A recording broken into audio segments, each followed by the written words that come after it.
It is the Jesse Kelly Show, final hour of the Jesse Kelly Show with me, the Beaver Hunter, Jesse. So don't shake your head, Chris. Anyway, we're going to do a bunch of emails and stuff this hour. We're going to make fun of Jasmine Crockett here shortly. We're going to talk about how the economy is shifting away from being foreign to domestic. Oh, that's a good thing. All that and so much more coming up in the final hour of the world famous Jesse Kelly Show. I want to remind you, you can email the show, jesse@jessekellyshow.com. I also want to remind you that communists are anti-humans. Anti-humans. The right is always making a mistake in dealing with communists because they feel like at least some of the values have to be the same, right? I used to get told this all the time from guys who'd been in Republican politics for a long time. Well, we all kind of want the same things. And I remember looking at them like they were an alien life form when they said that. Do you listen to these people when they talk? We don't all want the same things. That's crazy. Anti-humans are not going to share any of your morality. Here's Texas Representative Jasmine Crockett. Remember, Texas has been crushed by these floods. The stories are so bad. It's awful. Listen to Jasmine Crockett. She's kind of attempts to say the right thing, but it's so obvious that there's no feeling there. There's no empathy there. She ends up just making it about her. So anyway, I just wanted to jump on because my heart is truly heavy for all of these families. The sad part is I think that my heart is going to carry a level of weight that will continue to weigh me down as we have to continue to do our best to survive an administration that literally is against us. An administration that is doing everything, in my mind, to hurt us and not help us. And it feels like we're fending for ourselves. That was her statement as they're pulling little girls out of the mud and notifying their families they're dead. That was her statement. This is the problem the communist runs into, especially dumb ones like Jasmine Crockett. Her problem is she's not dumb enough to fake it. They don't have any feeling for human beings. And sometimes it just comes out. What a statement. Let's do some emails. Jesse, I'm a little shocked at the president's response to the Epstein question this morning. Surely he must realize there are a lot of unanswered questions surrounding this issue, and surely he must understand how deeply disturbing this case is to many Americans.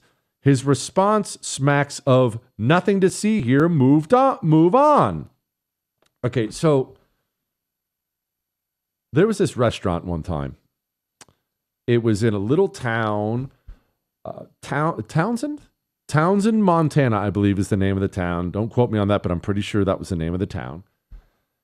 And in this little restaurant, on occasion, if my dad and I were going through to a construction project or we were going hunting or we were on some kind of a family trip, they had a little Italian restaurant. This is a small town in Montana.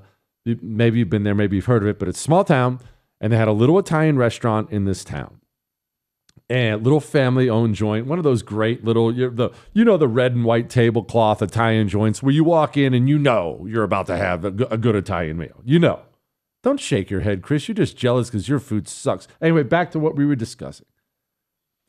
And every single time we went through this place, I got the menu item that was, for me, it was one of the greatest things I've ever eaten in a restaurant to this day. Calamari steaks. You know what calamari is? Everyone has every bar has fried calamari, the little squid. Well, very, very rarely you will find a restaurant that will serve it up as steaks, a gigantic slab of it, and they always cook it in lemon butter, and if it's done right, it's so good. So good. It's almost impossible to find. No restaurant carries it, but when you find one that does it well, it's amazing. The calamari steaks, my dad and I both, it was all we'd order. You might get something else on the side. You're getting a calamari steak at this restaurant. It was what we did every time we went through there. And the last time we went through there, went in, all excited, because this was once a year, maybe once every 2 years we would ever get here. Go in there, sit down, open up the menu. No calamari steaks. They're not on the menu. We're thinking, wait, what? Immediately that panic starts to set in. Wait, what? There's no way they took it away, right? So grab the owner, because the owner was always coming around talking to people. It's not like we did the whole Karen talk to the manager thing. Owner comes over, and my dad and I were all, where are the calamari steaks? The calamari steaks. Why don't you? And he said, hey, look, nobody liked those steaks. And we about fell out of our chair. We told him, though, we're the best thing ever. You don't understand. But for him, he wasn't us. He was in that restaurant every single day. He's studying the bottom line every single day.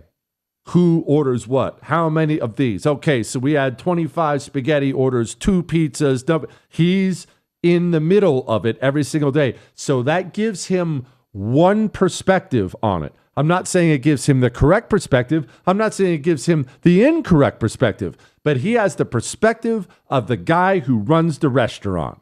So for calamari steaks to him were something nobody ordered because they sucked. No one cared about them. Calamari steaks for us, the customer, were everything. It was the only reason we'd ever go to the restaurant. We never went back, as a matter of fact. Never went back. Not going to go. What's the point? I can get spaghetti anywhere. I wanted calamari steaks. When you are the president of the United States of America, that in and of itself is a bubble. Because remember, everybody, I tried to explain this before, everyone around you works for you. Everybody in your life, even if they don't work for you, they want something from you. They don't want to anger you. They want to be in your favor. Honestly, you don't want to think of the president as a king because we don't want a king, but it's very much like that. I'll never experience that in my life. Neither will you. But imagine every single person who surrounds you wanting your favor at all times. Can I do something for you? That may be nice. That may sound nice. You'll find somebody to make a Red Lobster run for you. But it's going to give you a perspective of life, of America, of the people that is not always 100% accurate. People like you, like me, we want to know who the wealthy, powerful people were that were abusing young girls. We've been told for years that all these young girls were abused. We find that disgusting. We want the wealthy, powerful billionaires, politicians, foreign, domestic, Republican, Democrat. We don't care. We want these people held to account. And it's not a small deal to us. Us, normal people on the outside looking in, it matters deeply to us. Now, and this is not a defense of Donald Trump and what he said, not a defense of dropping it, so don't take it that way, but look at his perspective. President of the United States of America. He's working peace deals across the globe. Trade deals. Remember, terrorists fall down August 5th. He's calling Vladimir Putin, meeting with Japan. Japan, you have this big thing going. He's securing the United States border. He's whipping votes in Congress to try to pass the one big. This is a tiny fraction of what he experiences every single day. That's a bubble. Surrounded by people who work for him. That's a bubble. Jeffrey Epstein, getting to the bottom of things. Oh, sure, I brought it up on the campaign trail, but surely everyone's moved on. Gas prices are low. Surely everyone's moved on. Haven't you heard? The border is secure. I don't have time to deal with this. I'm trying to get a Nobel Peace Prize.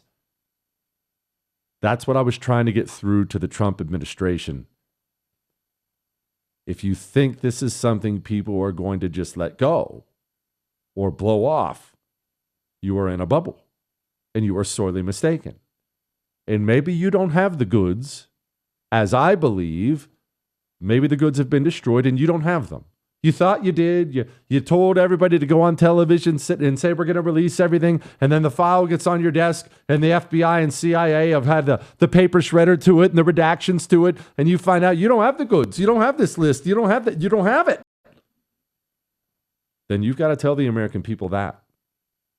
It's not going to make people cheer, but whatever you have or don't have, you have got to be as forthcoming with that as you possibly can, because this is not something people are going to let go because gas prices are low. They're just not.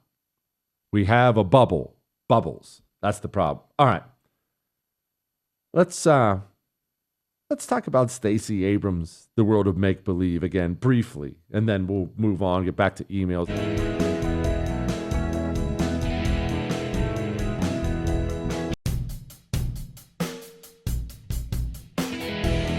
It is the Jesse Kelly Show on a wonderful, wonderful, fantastic Wednesday. Remember, you can email the show, jesse@jessekellyshow.com. I'm going to get back to the emails here in just a second, but as a beaver hunter, I feel obligated to go. Don't roll your eyes, Chris.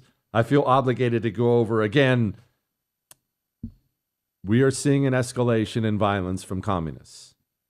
There's an escalation in rhetoric from Democrats and media members. This is translating into an escalation in violence from the street animals. This kind of stuff, it's not standard Democrat talking points. For you it is, because you're a normal human being. The crazy, malcontented, psycho communist sitting at home with nothing to live for hears this stuff and takes it as marching orders. You send the U.S. Marines into spaces they should not be. You send the National Guard in. You kidnap people off of the streets and pretend that's normal, because that's how you quiet dissent, because you make everyone afraid that if they don't do what you want, they might be next. And once you've done those 9 steps, step 10 is easy. That's when you decide there won't be new elections, because everyone's either afraid, poor, broken, or complicit. Sounds like nothing? The person at home with nothing to live for takes that as marching orders. They put on some tack gear and they go try to kill some ICE agents. This stuff, this was CNN. This is the stuff that activates the street animal. Here's the thing. They are not going after criminals. They're going after anybody that is brown, that looks like me, that can't pass as what they say as a typical American. Sounds like nothing to you. It's not nothing to them.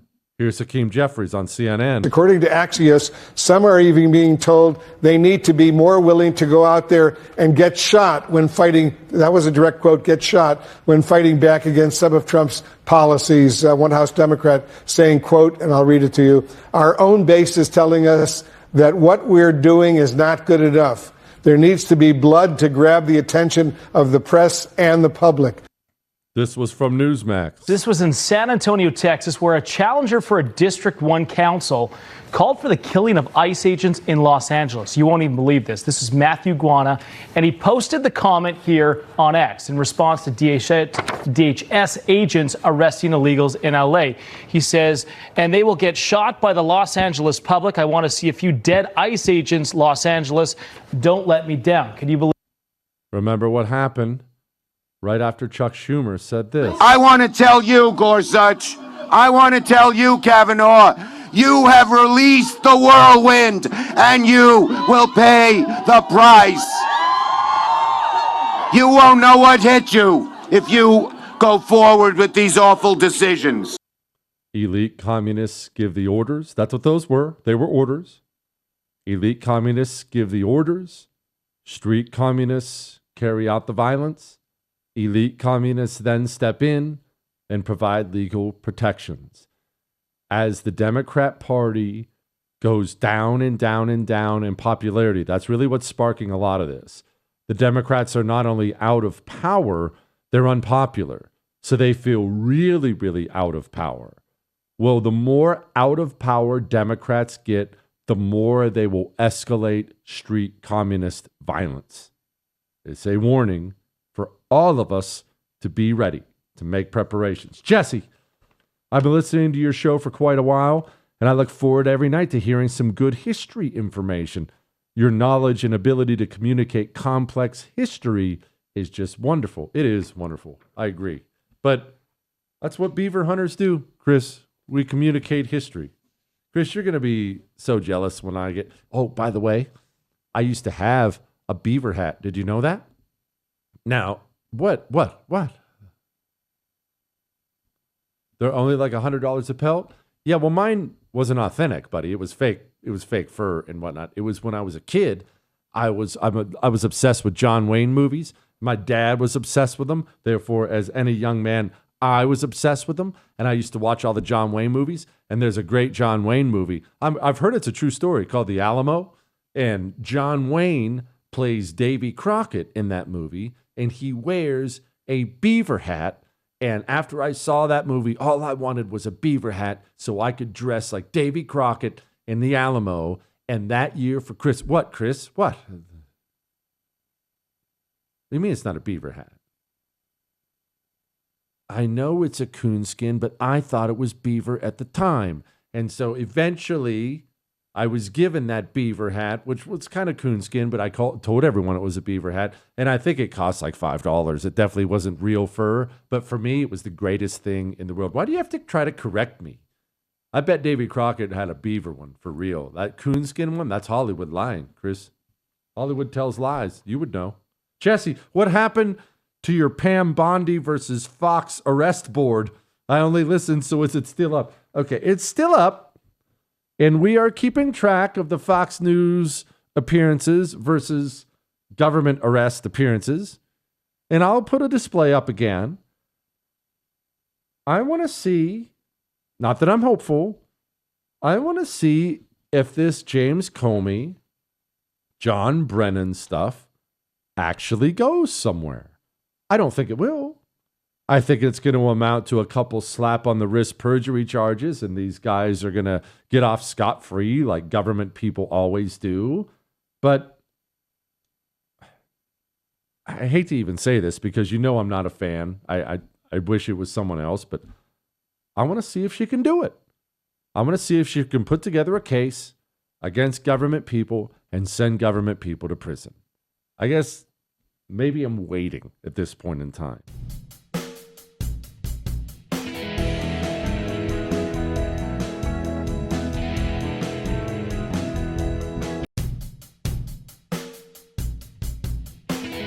It is the Jesse Kelly Show, and it is a happy day with me, Beaver Hunter Jesse. Remember, if you miss any part of the show, you can download it on iHeart, Spotify, iTunes. Don't shake your head when I talk about that, Chris. You're going to feel bad when I have a beaver pelt and you do not. Guess who's not getting one? It's probably not even kosher anyway. I'll get one for Corey.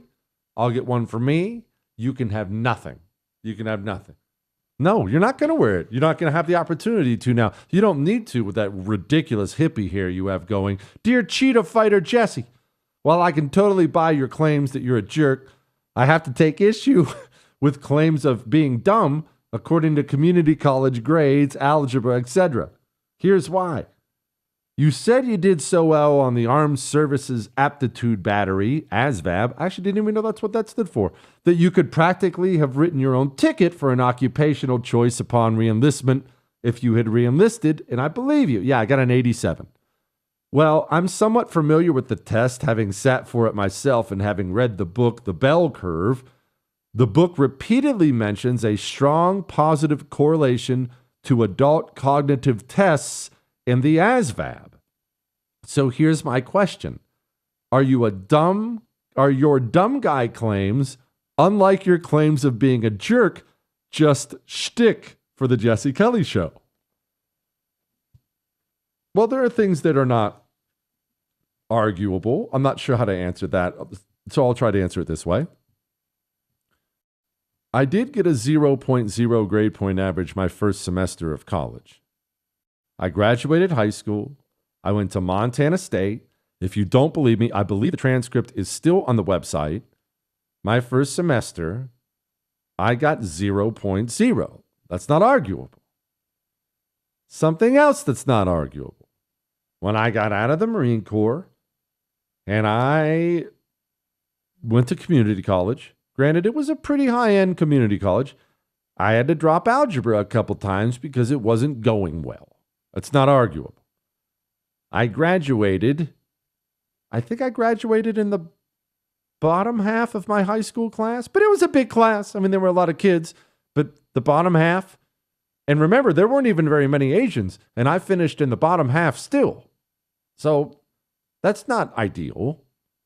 I think I'm very similar to other people in that I'm quote smart at what I love and I'm dumb at what I don't. Why did I dislike algebra so much? I think math is so boring. Some people love it and they're good at it. I think it's so boring. And when you think it's boring, when you're not into it, you tend to, I'm not saying this is right, you tend to not put as much effort into it. And you don't put any effort into it, then you get worse at it. And so the boredom turns into being bad at it. Sports is actually a good example. Have you ever wondered, let me ask you this. Here's a good way to answer this. Have you ever looked at a professional fighter of some kind, a professional boxer or UFC guy, and wondered, why would you do that for a living? Think about that. Because those guys, it's not as if they're not afraid. Don't ever think that. Some of the greats of all time will tell you, I was scared to death every single time. I thought I was going to die. I thought I was going to get hurt. All the different jobs you could do for a living, and you punch other people in the face and get punched in the face and kicked and concussions and broken bones. And why would you do that for a living? Well, you have to rewind. How did you get into it? Maybe you were getting beat up in school. Maybe your dad was one, maybe whatever. But if you talk to those guys, you will almost always discover this. And this applies to wrestlers too, wrestlers. Somewhere along the line, they had a boxing fight, an MMA fight, a wrestling match, and they won. And that feeling is hard to replicate. They were good at it. And so you started to put more time and effort into it. And then you started to love it. And then that translated into being better at it. And you see, we're all, quote, smart at things we love. And we're all dumb at things we don't love. There are so many things. I have so many blind spots and things that I cannot do. Why do I call myself the menu whisperer besides the fact that it's unbelievably true? I should note that I went to a barbecue restaurant the other day, never been in this place before. I ordered 2 things because sometimes I'll do that, wanting to try them both. The waitress set the 2 things down in front of me and she said, this is in front of Ab and the boys. You really did good with these 2 things. I looked her right in the eye and I said, I know I did. And the boys were horrified and Ab was rolling her eyes. But why am I good at ordering food? Because I love it. Because I have an unhealthy obsession with food, with eating delicious foods, so I put a really unhealthy amount of time into it. There are different kinds of smart. I'm smart at things I enjoy, just like you are. It's no better. No better, no worse. I'm bad at things I hate and good at things I love. Jesse, do you or Jewish producer Chris have an opinion about Shake Shack burgers? I know you usually go to more high-end at Red Lobster, but I was just wondering what you think. Dude, I love Shake Shack. I love Shake Shack, but my issue is this. The crinkle cut fries. Now, Shake Shack at least cooks them long enough that they have a little crisp on them. But crinkle cut fries should be thin. Fries should be thin. I don't want steak fries. I don't want crinkle cut fries. If I wanted a baked potato, I would have ordered a baked potato. Fries should be thin and crispy. That's my point. Yeah, that's exactly right, Chris. Chris brought up a good point, which is amazing. Crinkle cut fries are very similar, and Lord forgive me for making this comparison. I'm sorry. They're very similar to mozzarella sticks. Mozzarella sticks, when they're right temperature, right coating, mozzarella sticks are almost impossible to beat. I'm a mozzarella stick fan. But it's so hard to get them right. They're either too hot And right when you pull them out, you bite into them, and then that liquid, the oil, they fry it in, it squirts out on your face, and you have third-degree burns on your face, and it's miserable. But then, so you don't do that, and what do? You wait, but you wait a little bit too long, and now the cheese has gotten too rubbery, and now they suck. It's hard to make a good mozzie stick. The exact same thing applies to crinkle-cut fries. It's hard to make them right. McDonald's fries? Arby's curly fries, seasoned curlies, it's hard to screw them up. You can get McDonald's fries, not even all that hot, and they're still good. They're better hot, don't get me wrong, but let's say your wife's being selfish, not that I would do anything like this, and she opened up the bag to steal some fries when you're on the way home after you picked it up, and that means the heat got let out, and therefore your McDonald's fries aren't as piping hot as they should be. You can get by with that. If that's the crinkle cuts, it's over. It sucks.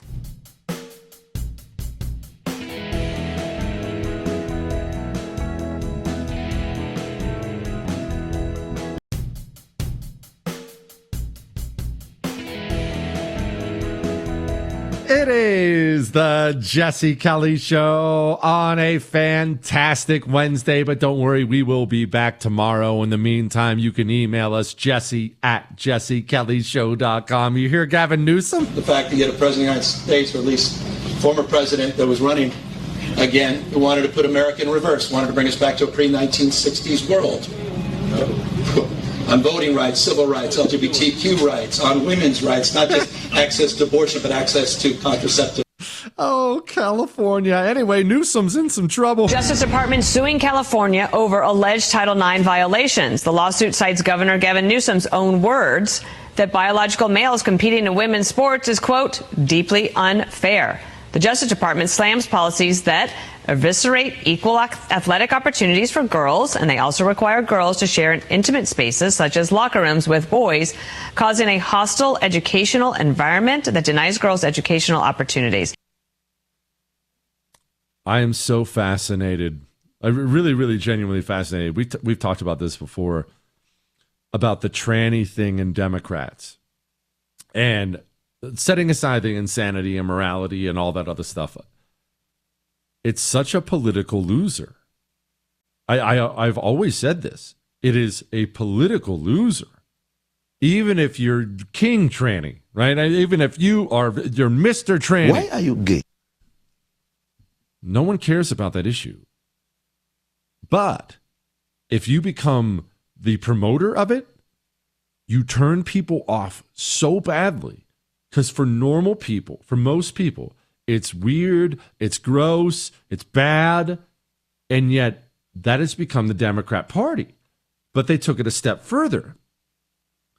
Men competing in women's sports. These dudes, high school, college, and professional, it happens around the world, where some dude will just grow his hair out and go start beating the crap out of women in sports. That creates, just again, politics aside, decent human beings. You don't have to be political. They don't want to ever see a woman hurt. It's not that people cheer when a man gets hurt, but the good part of you, the instincts inside of you says, hey, a woman, they're smaller, they're weaker, their wrists are just pathetic. They should be protected. And when a man hurts one, it turns everyone off. Some people, like me, we want to go kill that guy, but it turns everybody off. Democrats are now the party of cheering for the abuse of women. That's what it is. I don't care about sports records. It's not that it doesn't mean anything to me, but that's not what gets me the most. What gets me the most is these men are physically hurting these women. And these men are, I don't like to talk about it. It's really gross, but Paula Scanlon, she was one of those swimmers at UPenn. I've interviewed Paula a couple times, and she talks about, now think about this, you're a college girl, you're a young lady. They had to change in front of a dude in the locker room. Isn't that just the worst thing you've ever heard in your life? Doesn't that make you want to just choke somebody? Democrats, they not only support it, they loudly support it. And they just got crushed on this issue. This issue is not a side issue. It's not that at all. Donald Trump's campaign, they were running all kinds of commercials nationally. And like all political campaigns, they were testing with the audience to see what works and what doesn't. What moves the meter with independents, with undecided people. I started to really notice this actually in Texas, as a matter of fact, where advertisement after advertisement was about the tranny issue. And I thought, well, that's okay. I get that, but it's also Texas. I could see maybe the Trump campaign, they think it's going to move the needle in Texas. I get that it's a red state, but then I had to go up to Pennsylvania for a family affair. Swing state. The same ad was running all the time on television. The ad moved the American public into Donald Trump's corner. Yeah, Chris, yeah, go ahead and play him. That weird Charlemagne guy. Even him, listen. I'll tell you what, that ad they was running during the football games this weekend claiming the vice president supports funding gender transition surgeries for all prison inmates and migrants in the U.S., that was nuts. I don't know if it was... I wouldn't say nuts, but that was crazy. That was funny. I don't know if it was the backdrop of football, but when you hear the narrator say Kamala supports taxpayer-funded sex changes for prisoners, that one line, I was like, hell no, I don't want my taxpayer dollars going to that. I definitely see that. She did that ad was effective. Kamala took a picture with a transgender. And it was this what they were saying, that it made it seem like Kamala supports transgender sex changes in jail with our money. That's what it came across. Yeah, isn't that what they're saying? It literally said that Kamala supports taxpayer-funded sex changes for prisoners, and it talks about how she supports funding gender transition surgeries for all prison inmates and migrants in the United States. That ad was impactful. Coming right off an election where they got crushed, a presidential election where they got crushed on this issue, they haven't moved 1 inch on it. It is amazing, honestly. And now, here's a headline. You know the thing. Headlines we didn't get to. Mattel launches Barbie doll with diabetes. I have mixed emotions about this whole thing, but I guess a feminist Barbie makes sense. Ilhan Omar's activist daughter, unemployed after graduation from Barnard. Corporate America is very, very slowly waking up to the fact that you need to sniff for communism before you hire that latest college grad. Headline, I'm a young meteorologist who questioned the idea of man-made climate change. The climate zealots want to be punished, silenced, and expelled. Meteorology is very similar to zoology in zoos, and that the climate nutters took over. It's a completely fascinating field. The climate nutters took over and ruined like they did everything else. Hegseth and Trump open up about Operation Midnight Hammer. And that is, again, one of the contacts in Lindsey Graham's phone. We are going to check out of here, and we're going to come back and do this again tomorrow. You can email the show, Jesse@jessekellyshow.com. That's all.